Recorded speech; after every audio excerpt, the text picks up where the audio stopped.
صرف پاکستان کا ہمسایہ ملک جس کے ساتھ کبھی ہمارے اچھے تعلقات بھی تھے، پاکستان نے ان کو سپورٹ بھی کیا، وہ پاکستان میں رہ کے بھی گئے، اب وہی ہمسایہ ملک اگر پاکستان پہ حملہ کرے گا بھارت کی ماں پر، تو کس طرح سے دیکھتے ہیں آپ اس ساری صورتحال کو؟ اب کیونکہ ٹرسٹ ڈیفیسٹ بہت ہے، آپ نے جو خاص طور پہ القاعدہ والی جنگ کا ذکر کیا تو اس میں ہم پہ امریکہ نے بھی کہا، اس وقت کی جو حکومت تھی افغان میں انہوں نے بھی کہا، طالبان نے بھی کہا کہ ہم نے کہیں نہ کہیں ڈبل گیم کھیلی ہے، تو اب آپ کو لگتا ہے کہ ثالثی کوئی ہوگا یا قطر یا سعودیہ یا چائنا جس کے ذریعے مسئلہ حل ہو سکتا ہے؟ یہ جو بارڈر کی سچویشن ہے ٹھیک نہیں ہے اور یہ حالات بہت سیریس حد تک خراب ہو چکے ہیں۔ 58 چھاتوں کی یہاں سے اطلاعات ہیں اور 200 کے قریب وہاں سے افغانستان کی۔ میری نظر میں یہ بہت بڑا نمبر ہے اور یہ بہت سیریس نمبر ہے، یعنی پورا افغانستان بھی ہمارے ایک شہید کی دھول کے برابر بھی نہیں ہے، جو بھی آنیسٹ۔ اور بہرحال میں یہ بھی بات نہیں بھولنی چاہیے کہ جس کے ساتھ آپ احسان کرتے ہیں اس کے شر سے بھی بچنا چاہیے، تو ان کے شر سے بچنے کے لیے ہمیں تیار بھی رہنا پڑے گا۔ بھارت افغانستان کی حکومت کو اپنا ایئر ڈیفنس سسٹم دینے جا رہا ہے تاکہ پاکستان کے طیارے مار گرائے جائیں۔ مست پلان ہے۔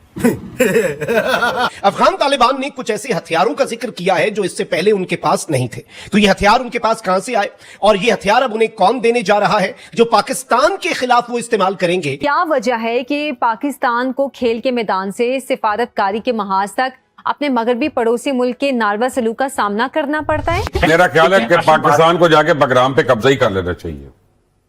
دیکھیں، باگرام پہ قبضہ کرنا کیا، پاکستان آدھے افغانستان پہ قبضہ کر لیتا ہے۔ قبضہ کرنا افغانستان پہ آسان ہوتا ہے، اس قبضے کو جو ہے اس کو قائم رکھنا مشکل ہوتا ہے۔ لیکن حال نکالو، بیٹھو، کوئی طریقہ بنا کر بیٹھو، انہیں گھسیٹ کر لاؤ یہاں پر، ادھر وضو کرواؤ، انہیں حلوہ شلوا کھلاؤ، انہیں روٹیاں کھلاؤ، انہیں سمجھاؤ، ان کے سروں کے اندر کسی طرح سے ڈھالو کہ بھائی ہم تمہارے بھائی ہیں۔ اڑ میں جاؤ تو۔ اب کابل کی حکمران قوت وہی ہے جس کے کئی رہنما برسوں تک پاکستان کی مہمان نوازی سے فیض یاب رہے، مگر 2 برس کے اندر وہ تمام خوش فہمیاں ریزہ ہو گئیں جنہیں ہم نے برادرانہ تعلقات کا نام دیا تھا۔ سب سے پہلے گھبرانا نہیں۔ عبداللہ گل صاحب، آپ کے خیال میں پاکستان اب عبوری حکومت سے ہی ڈیل کرے گا یا چاہے گا کہ عبوری حکومت بدل جائے وہاں پہ؟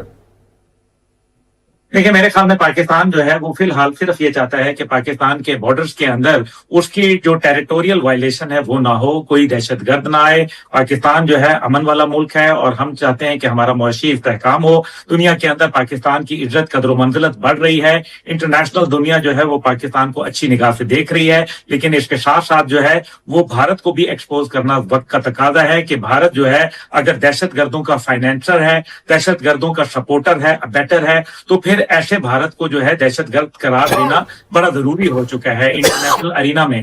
یہی ٹائم ہے کہ پاکستان جو ہے اپنا جو پریشر ہے وہ اسرٹ کر سکتا ہے ان ممالک پہ، خاص طور پہ جو آج کل پاکستان کو بہت اچھے، جس کو کہا جائے کہ پاکستان ان کی گڈ بکس میں ہے۔ دوسری جانب جو ہے میں نہیں سمجھتا کہ یہ افغان جو اس ٹائم پہ موجودہ جو افغانستان کے اوپر مسلط سیلف پروکلیمڈ حکومت ہے طالبان کی، یہ جو ہے وہ اس کے ساتھ اور پاکستان کے ساتھ زیادہ دیر ہم اس انداز میں چل پائیں، کیونکہ ان کے دماغ میں فتنہ اور فتور جو ہے وہ گھس چکا ہے اور ان کے دماغ کے اندر جو ہے بہت یہ مغرور ہو چکے ہیں، اور اس کے حوالے سے جو ان کی قوم جو نقصان اٹھا رہی ہے، میرے خیال میں وقت ہے کہ افغان قوم ان کے خلاف علم بغاوت بلند کرے اور ان کو جو ہے گھر بھیجے تاکہ افغانستان اب آئندہ مستقبل میں آنے والے وقتوں میں پرسکون اور پرامن ملک کے طور پر ابھر کے آئے، جس سے وسطی ایشیائی ممالک کے ساتھ تجارت بھی ہو، پاکستان بھی جو ہے پھیلے پھولے۔ عبداللہ گل صاحب، ایک مجھے 2 ٹوک سوال کا جواب دیں، کہیں یہ نہ ہو اس ساری مار کھانے کے بعد وہ افغان عبوری حکومت فوراً امریکہ کہے کہ پلیز آؤ بگرام ایئر بیس لے لو، پیسے بھی دو ہمیں اور اپنا ہمارا پیچھا چھڑاؤ پاکستان سے، تو پھر پوری دنیا جو ہے وہ ہمیں بلیم کرنا شروع ہو جائے کہ دیکھو یہ تو کسی اور کی گیم کر رہے تھے۔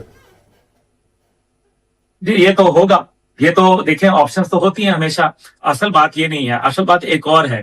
باگرام پہ وہ آ جائیں گے تو کیا کر لیں گے، پھر اس سے کیا حاصل ہوگا؟ پاکستان پہلے بھی جب پاکستان جو ہے وہ ہاسٹیلٹی کی طرف تھا کہ جب ہمارے بارڈرز کے اوپر ہاسٹائل فورسز آئی نہیں تھی تو کیا ہو گیا؟ پاکستان کو کیا کسی نے کر لیا؟ اللہ کے شکر ہے ایک نیوکلیئر ریاست ہے اور مضبوط ملک ہے۔ میرا خیال ہے کہ پاکستان کو جا کے بگرام پہ قبضہ ہی کر لینا چاہیے۔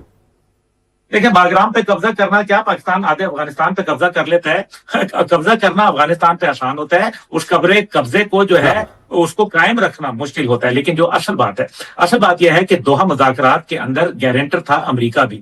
امریکہ جو ہے وہ اس ٹائم پہ بڑے سادگی سے جو ہے وہ سائڈ پہ ہو گیا، اس کا $10 بلین کا اسلحہ جو ہے وہ طالبان کے ہاتھ میں لگا ہوا ہے اور TTP کے دہشت گردوں کے پاس ہے، DS جو کہ ان کی ٹرینڈ آرمی ہے۔ اس وقت ٹینکس جو ہیں وہ بھی پہنچائے جا رہے ہیں پاکستان کے بارڈر پر افغانستان کے फौज की तरफ से, और जो बदरी 313 यूनिट है, जो इनका कमांडो यूनिट है, उसे भी डिस्पैच किया गया है टुवर्ड्स पाक अफगान बॉर्डर। सबसे पहले तो नाज़रीन इकराम, तालिबान जो है उन्होंने अपने आप को FPV ड्रोन्स जो हैं उनसे आर्म किया है। अब से कुछ देर पहले हमारे पास ये इंफॉर्मेशन आई है।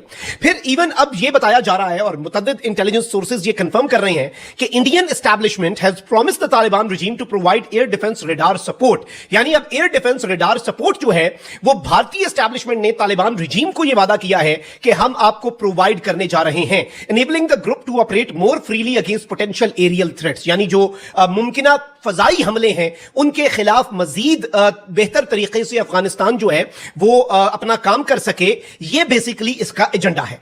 सर, इस वक्त जो काबुल के वजीर खारजा है अफगानिस्तान के, वो इस वक्त इंडिया में मौजूद है और इंडिया को यही लग रहा है इंडिया ने हमसे शिकस्त खाई हुई है, दुश्मन का दुश्मन दोस्त होता है। अब इंडिया को जिस तरह से हमने मुंह तोड़ जवाब दिया, जिसकी पूरी दुनिया में एक चर्चा हुआ, क्या अफगानिस्तान के जो ये वजीर हैं या वहां पे जो लोग बैठते हैं उनको ये नहीं पता कि अगर हम इंडिया का मुकाबला कर सकते हैं तो अफगानिस्तान तो हमारे सामने कुछ भी नहीं है? बट ये किसकी सपोर्ट पे पाकिस्तान पे हमला इन्होंने किया, या इनको ऐसा लगा कि जी हम ये कुछ करेंगे पाकिस्तान में और बदले में इनको जवाब नहीं दिया जाएगा? अब इनको कोई समझाने वाला नहीं है या इनके पास अपनी इतनी अकल नहीं है? देखिए, अकल भी है, उनको समझ भी है, ये उनका बिजनेस है। ये वो पैसे ले रहे हैं, अमेरिका से भी पैसे ले रहे हैं। आप अमेरिका के खिलाफ जो उनकी बातचीत ना जाइएगा, अमेरिका से भी पैसे ले रहे हैं। इनका जो डिफेंस बजट है इस वक्त भी अमेरिका प्रोवाइड कर रहा है उनको तकरीबन $2.5 अरब के हिसाब से। तो भारत भी दे रहा है उनको, इजराइल भी दे रहा है उनको, पैसे तो दे रहे हैं सब इनको। ये पैसे के लिए सब कुछ कर रहे हैं ये लोग। सब क्या ख्याल है कि ये मतलब इतने बड़े ये वो मोमिन मन के में रह गए हैं? जो बात इनकी बातचीत मत जाइएगा इन पे। Situation is on a super high alert on both eastern and the western borders of the Pakistan, यानी मशरकी और मगरबी बॉर्डर्स के ऊपर पाकिस्तान की जो बॉर्डर की सूरत हाल है वो हाई अलर्ट है। India might launch targeted strike into AJK Bahawalpur any time. Afghan side border is already witnessing full scale clash. वो कह रहे हैं कि इंडिया किसी भी वक्त, यानी आने वाले चंद घंटों में, दिनों में, हफ्तों में, किसी भी वक्त आजाद कश्मीर या भावलपुर के अंदर स्ट्राइक कर सकता है। दूसरी तरफ वो कह रहे हैं कि अफगानिस्तान के साथ हमारी एक फुल स्केल क्लैश अब वहां पर डेवलप हो चुकी है। Troops put on high alert to avert any aggression from the hostile forces on the borders। यानी कि जो फोर्सेज हैं, जो ट्रूप्स हैं, वो मुकम्मल तौर पर हाई अलर्ट है। पाकिस्तानी एयरफोर्स हाई अलर्ट है, पाकिस्तानी फजाइया, पाकिस्तानी शाहीन, J-10C वगैरह वो बिल्कुल तैयार बैठे हुए हैं। नाज़रीन इकराम, जो हमारे इंटेलिजेंस सोर्सेज ये कह रहे हैं कि इंडियन एस्टैब्लिशमेंट ने अफगान तालिबान से ये प्रॉमिस किया है कि हम आपको ये तमाम तर चीजें प्रोवाइड करेंगे, एरियल आपका जो डिफेंस है उसे बेहतर बनाएंगे। अब उसके साथ दूसरी चीज को आप कनेक्ट करें और वो अफगान हुकूमत के तर्जुमान ज़बीउल्लाह मुजाहिद की जो प्रेस कॉन्फ्रेंस है उसका एक हिस्सा जो इग्नोर हो गया वो है। वो क्या नाज़रीन इकराम, तालिबान ने ये कहा है कि they possess weapon to target Pakistani aircraft and military assets. अब अफगान तालिबान ने ये कहा है कि हमारे पास ऐसे हथियार हैं कि पाकिस्तान के फाइटर जेट्स को और पाकिस्तान के मिलिट्री यूनिट्स जो हैं उन्हें हम निशाना बना सकें। ज़बीउल्लाह मुजाहिद ने कहा कि भाई हमारे पास ऐसे टूल्स और वेपन्स हैं जो कैपेबल हैं एयरक्राफ्ट को टारगेट करने में और मिलिट्री इक्विपमेंट जो है उसे टारगेट करने में। और उनका पर्पस जो है वो ये है कि अगर अफगान एयर स्पेस को या टेरिटोरियल सॉवरेनिटी को वायलेट किया जाता है और अफगानिस्तान के एयर स्पेस में पाकिस्तान के फाइटर जेट्स आते हैं तो हमारे पास ऐसे हथियार हैं कि हम उनका इस्तेमाल करें। अब इस सारी सूरत हाल में तशवीशनाक बात यह है कि ज़बीउल्लाह मुजाहिद ने कोई डिटेल ऐसे हथियारों की नहीं दी, ना ही उनके नंबर्स बताए, लेकिन उन्होंने यह कहा कि भाई हम अफगानिस्तान की एयर स्पेस जो है वो प्रोटेक्ट करेंगे, हम अफगानिस्तान की एयर स्पेस को महफूज बनाएंगे। अब इसके साथ हमारे जो इंटेलिजेंस सोर्सेज ने खबर दिया नाज़रीन इकराम, अगर आप उसे कनेक्ट करके इस चीज को समझने की कोशिश करें तो शायद पूरा मंजरनामा आपके सामने वाज़ेह हो जाए। और जो मैंने इब्तदाई में आपके सामने बात रखी थी कि पाकिस्तानी लड़ाका तैयारे मार गिराओ, भारतीय एयर डिफेंस सिस्टम जो है वो अफगानिस्तान आ रहा है, तो इसमें अब कोई दूसरी राय नहीं है। लेकिन सर, जिस तरह से पाकिस्तान ने इनको जवाब दिया, इन्होंने सीज फायर किया। सीज फायर मीन्स कि अपनी शिकस्त तस्लीम कर रहे हैं। क्या ये for the time being cease fire कर रहे हैं या ये दोबारा इंडिया की वहां पर दोबारा हम पे अटैक कर रहे हैं? ये टाइमिंग सब कुछ कर रहे हैं। और जो पाकिस्तान का रिस्पॉन्स है कि हमारी तरफ से कुछ भी ऐसा नहीं है, तो आपको लगता है कि वो बिल्कुल ठीक है? देखिए, पाकिस्तान ने तो बड़ा वाज़ेह कर दिया, अगर पाकिस्तान में दहशतगर्दी कोई वारदात हुई और उसके ताने बाने अफगानिस्तान से मिलते हुए तो अफगानिस्तान के जहां से भी हमें इतला होगी उनको तबाह कर देंगे हम लोग। सही। और सर, अभी ये जो सिचुएशन इस वक्त है, ये हमारा एक पड़ोसी मुल्क था, इनके साथ फ्रेंडली रिलेशंस तो हमारे थे। डू यू थिंक कि क्या गवर्नमेंट नाकाम हुई है सिफारती लेवल के ऊपर कि हम इनके साथ वो फ्रेंडली रिलेशन रख नहीं सके, कि ये हमारे दुश्मन की तरफ अट्रैक्ट हो गए या दुश्मन ने फौरन से इनको अपनी तरफ बुला लिया? कहीं पे आपको लगता है कि हमारी सफारती नाकामी है? देखिए, भारत के ताल्लुकात इनके साथ आज से नहीं, ये तो पाकिस्तान से बनने से पहले ही इस खत्ते में इनके ताल्लुकात थे और आप थोड़ा सा तारीख में पढ़ें। वो भारत का वहां पे फुटस्टेप तो मौजूद थे। भारत ने फिर इन्वेस्टमेंट भी बड़ी की हुई है वहां पे, उनको डैम बना के दे रहा है, असेंबली की बिल्डिंग बना के दे रहा है, सब कुछ कर रहा है। तो भारत के साथ ताल्लुकात तो इनके थे। वो थोड़ी देर के लिए अगर आपको मध्यम नजर आए तो वो उसका मतलब ये खत्म हो गए ताल्लुकात। पाकिस्तान ने अपनी तरह कोशिश की है इसमें, पाकिस्तान ने डिप्लोमेटिकली बड़ी कोशिश की है। पाकिस्तान की तरफ से हमारे वज़ीर ख़ारजा भी वहां जा चुके हैं, बातचीत कर चुके हैं, मिलिट्री लेवल पे बात होती रही है, बहुत लेवल पे बात उनसे होती रही है। लेकिन इशू ये है कि उनको ये नजर आ रहा है कि शायद पाकिस्तान कमजोर है, हमसे शायद वो समझता है कि अभी हम अगर उनके साथ नहीं देंगे, तालिबान की गवर्नमेंट समझती है, तो शायद पाकिस्तान घुटने टेक देगा और ये बातें मानने मजबूर हो जाएगा टीटीपी की। और टीटीपी को एक दफा पाकिस्तान में कोई जगह मिल गई तो फिर उनके लिए रास्ता साफ हो जाएगा। तो वो तो बात होने वाली नहीं है। वो अपनी गेम खुद खेल रहे हैं। टीटीपी को वो एज ए प्रॉक्सी पाकिस्तान के खिलाफ इस्तेमाल कर रहे हैं लोग। बयानिया ये दिया गया जी कि हमने अफगानिस्तान के अंदर जाके और अपना झंडा लगा दिया है, अंगूर अड्डा के पता नहीं मकाम पे हमने जाके अपना झंडा लगा दिया है।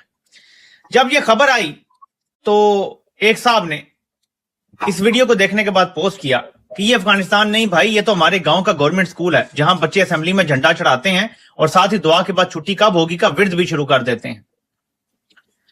अब आसिफ साहब ने यह दावा कर दिया है और ज़ाहिर है सोशल मीडिया का दौर है, कोई चीज भी छुपती नहीं है। क्या जरूरत है ऐसे प्रोपेगेंडे करने की? I don't understand. इसके बाद नाज़रीन दूसरा स्टेप ये होता है कि आप ऑल द टाइम कन्फ्रंटेशन के अंदर नहीं रह सकते, आप हर वक्त हालत जंग में नहीं रह सकते, आप हर वक्त एक सिक्योरिटी स्टेट या हाई अलर्ट स्टेट नहीं रह सकते। आपने नॉर्मल फंक्शन करना है, आपने नॉर्मल रियासत रहना है, आपने नॉर्मली चीजों को आगे लेकर जाना है। तो नॉर्मली आगे ले जाने के लिए नाज़रीन डिप्लोमेसी की जरूरत है। चाइना अब आज मल्टीलैटरलिज्म की बातचीत कर रहा है, चाइना आज जियो इकोनॉमी के बारे में बातचीत कर रहा है, दुनिया आज सिमट रही है, दुनिया जुड़ रही है, अलायंसेस बन रहे हैं, इकोनॉमिकल अलायंसेस बन रहे हैं, अब स्टूडेंट्स प्रोग्राम्स एक्सचेंज हो रहे हैं, आज मुख्तलिफ गुफ्तगू हो रही है, सेमिनार्स हो रहे हैं, आ रहे हैं जा रहे हैं लोग, टेबल्स के ऊपर बैठ रहे हैं, डिबेट कर रहे हैं, डिस्कशन कर रहे हैं। लिहाजा हम किसी भी तौर पर अफगानिस्तान के साथ वॉर में या फिर इंडिया के साथ वॉर में कांस्टेंट नहीं रह सकते या लंबा टाइम नहीं रह सकते।